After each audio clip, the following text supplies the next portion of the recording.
Je suis là aujourd'hui pour vous présenter Feed. C'est le premier tome d'une trilogie qui s'appelle la trilogie Newsflash, avec mon très bel accent.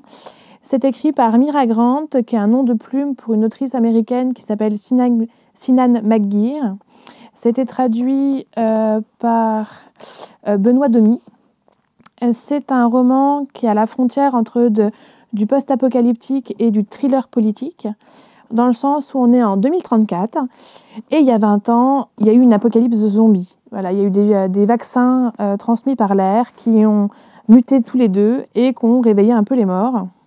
Sauf que ça fait 20 ans. Donc le zombie, il est là, on a appris à vivre avec. Voilà, c'est le nouveau prédateur, on fait attention, on se soigne bien et on vit à peu près pas trop mal. Alors pourquoi on vous parle de zombies alors ?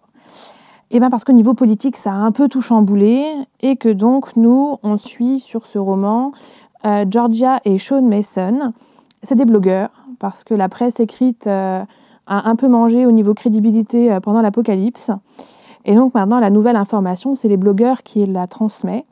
Et Georgia et Sean sont deux frères et sœurs adoptives qui, avec une de leurs amies, Buffy, vont couvrir la campagne présidentielle américaine de 2034. Et c'est là que ça part en cacahuète parce que Georgia est quelqu'un qui prône la vérité dans son sens le plus brutal et qui donc ne s'arrête pas au premier abord et va creuser, quitte à s'en mordre les doigts.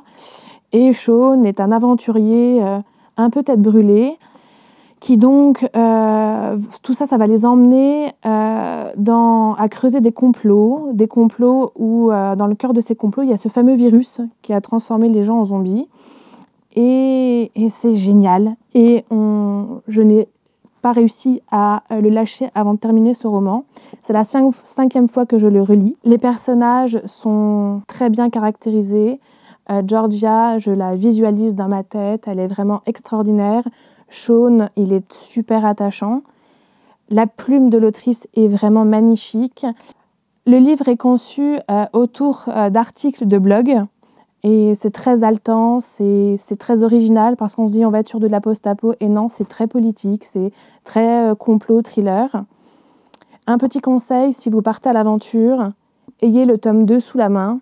La fin, le suspense de fin est assez intenable si on n'a pas le second tome derrière. J'espère vous avoir donné envie de lire ce livre et n'hésitez pas à dire en commentaire si vous l'avez aimé.